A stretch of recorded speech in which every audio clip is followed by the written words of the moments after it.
अस्सलाम वालेकुम स्टूडेंट्स। आज के लेक्चर में हम ज़रा डिस्कस करते हैं कि प्रैक्टिकल में जब आप डेटा ले लेते हैं मीन्स एक्सपेरिमेंट करते हुए तो आपने इनका ग्राफ पेपर में कैसे बनाना है। ठीक है, तो इसमें जब भी आप कोई डेटा ले रहे होते हैं तो दो वेरिएबल ग्राफ क्या होते हैं, यानी एक रिलेशन जिस तरह आप ड्रा करते हैं बिटवीन टू वेरिएबल्स, तो वो वेरिएबल एक को हम कहते हैं डिपेंडेंट वेरिएबल और एक को हम कहते हैं इंडिपेंडेंट वेरिएबल।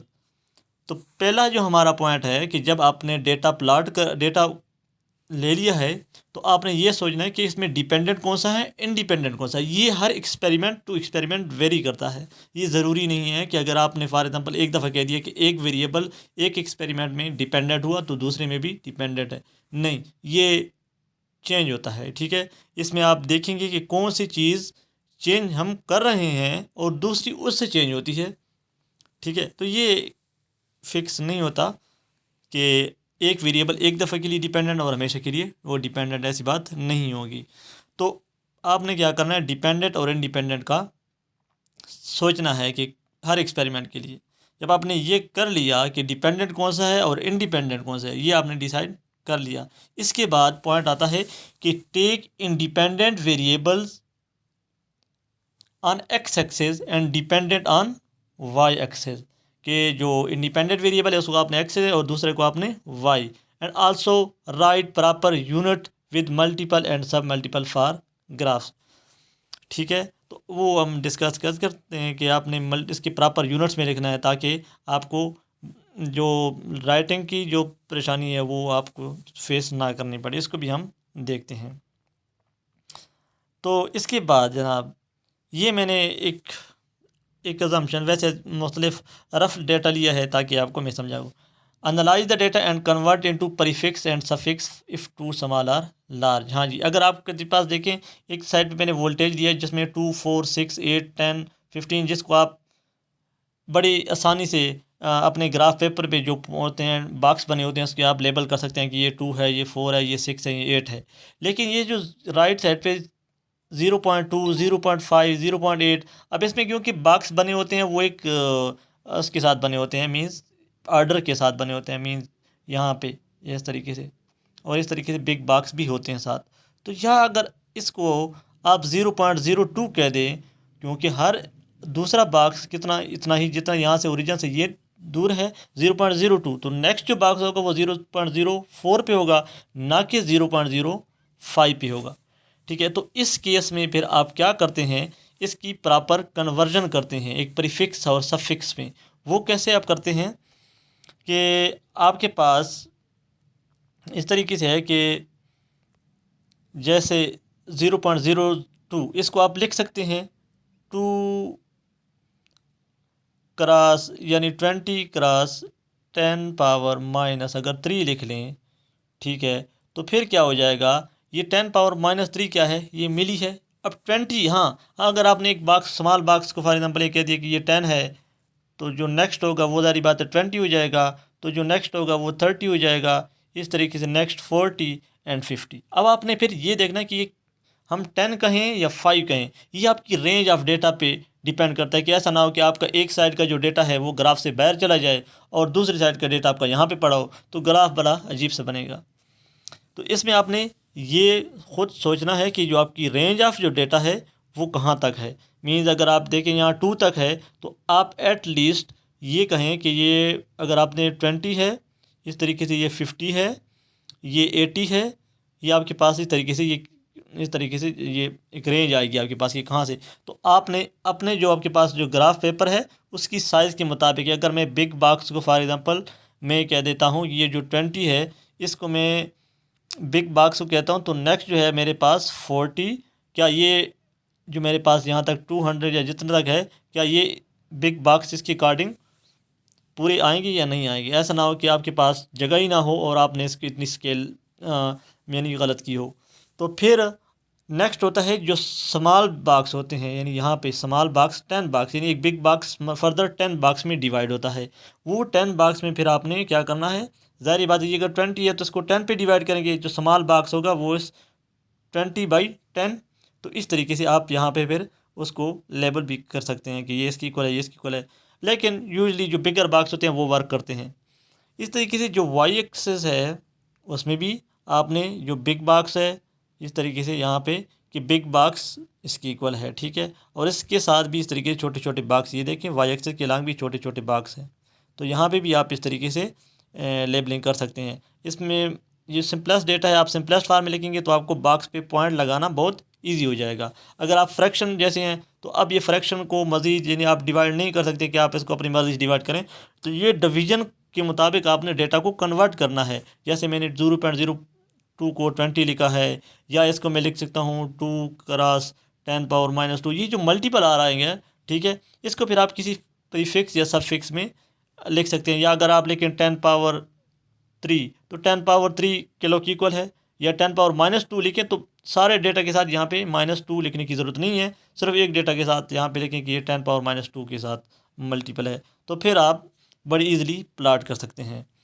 इसके बाद जनाब यहाँ पे नीचे बात अगर मैं करूँ कि make use of proper scale like one big box along x axis represent this unit and small box represent this. हाँ जी, तो ये एक बहुत इंपॉर्टेंट चीज़ है कि आप लोगों ने इसमें बिग बॉक्स और स्मॉल बॉक्स का ज़रा देखना है।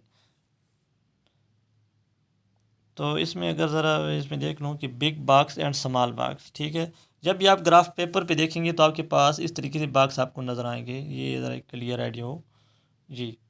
यहाँ पे बिग बॉक्स होते हैं इस तरीके से ये, और इसकी इस तरीके से कॉन्फ़िगरेशन हुई होती है ये, और फिर बिग बॉक्स इस तरीके से मज़ीद सब डिवाइड होता है 10 पार्ट्स में।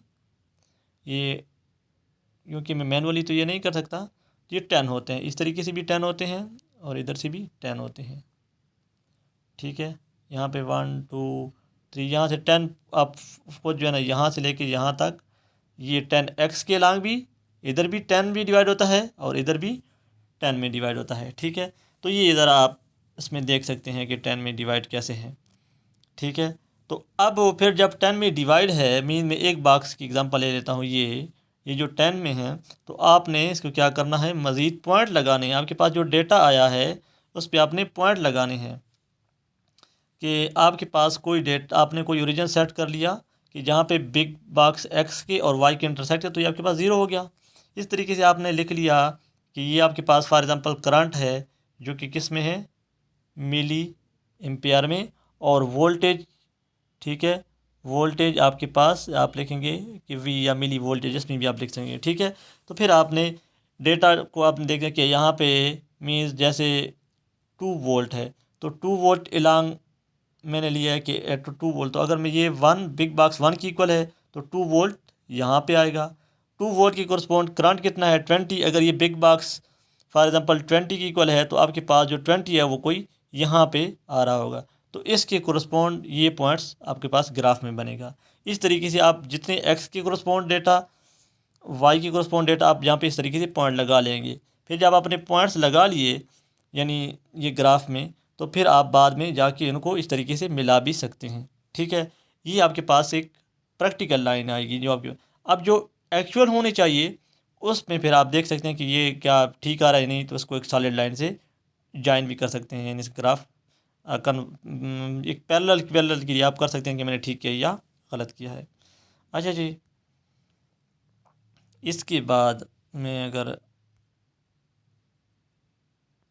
नीचे इसको ज़रा स्लाइड कर लें,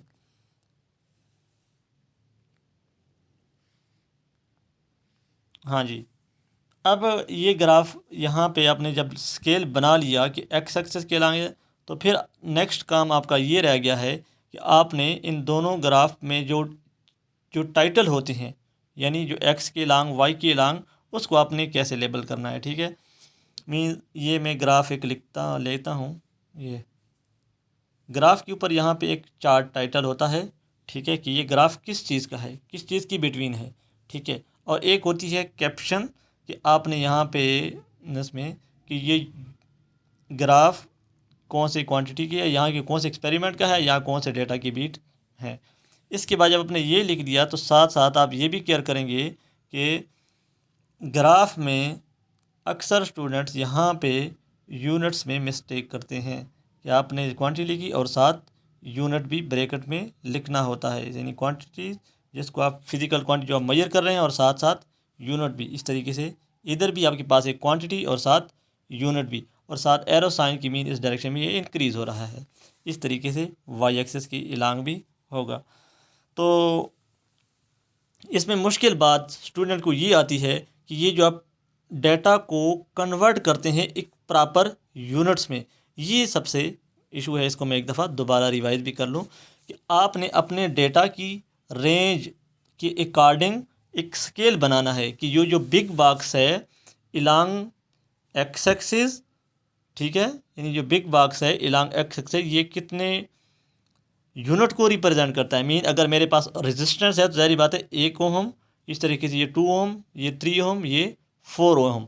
ये फिर जब इसकी मतलब जो सब बॉक्स होंगे वो ज़ाहिर बात है 10 में डिवाइड है तो 10 पे डिवाइड होगा, ठीक है। इस तरीके से अगर वाई पे आपके पास कोई और फिजिकल तो इसकी भी बिग बॉक्स और फर्दर स्मॉल बॉक्स कि ये इसका बिग बॉक्स किसकी इक्वल है। फॉर एग्जांपल आपको ये 1 के 1 यूनिट 2 यूनिट, तो आप इसको भी इस तरीके से लेबल कर सकते हैं। फिर जब आपके पास इस तरह लेबलिंग हो जाए तो फिर आप इनको एक पॉइंट के ज़रिए इनकी सारे जो पॉइंट है एक्स एंड वाई कोरस्पॉन्डिंग जो पॉइंट है आप इसको कि एक्स की 2 की कोरस्पॉन्ड फॉर एग्जांपल इतना 0.02 या 20 आपने कन्वर्ट किया है तो आप इसको यहाँ पे लेबल कर सकते हैं। तो ये जो प्रैक्टिकल का डेटा होता है इस तरीके से आप प्लाट कर सकते हैं, ठीक है। तो आज के लिए ये इसका लेक्चर था जो कि मैं समझता था कि ये स्टूडेंट्स इस तरीके से जो मसाइल आपके आते हैं तो वो मसाइल अगर फर्दर भी कोई कन्फ्यूजन है तो आप जो है कमेंट्स में मुझे लिख सकते हैं।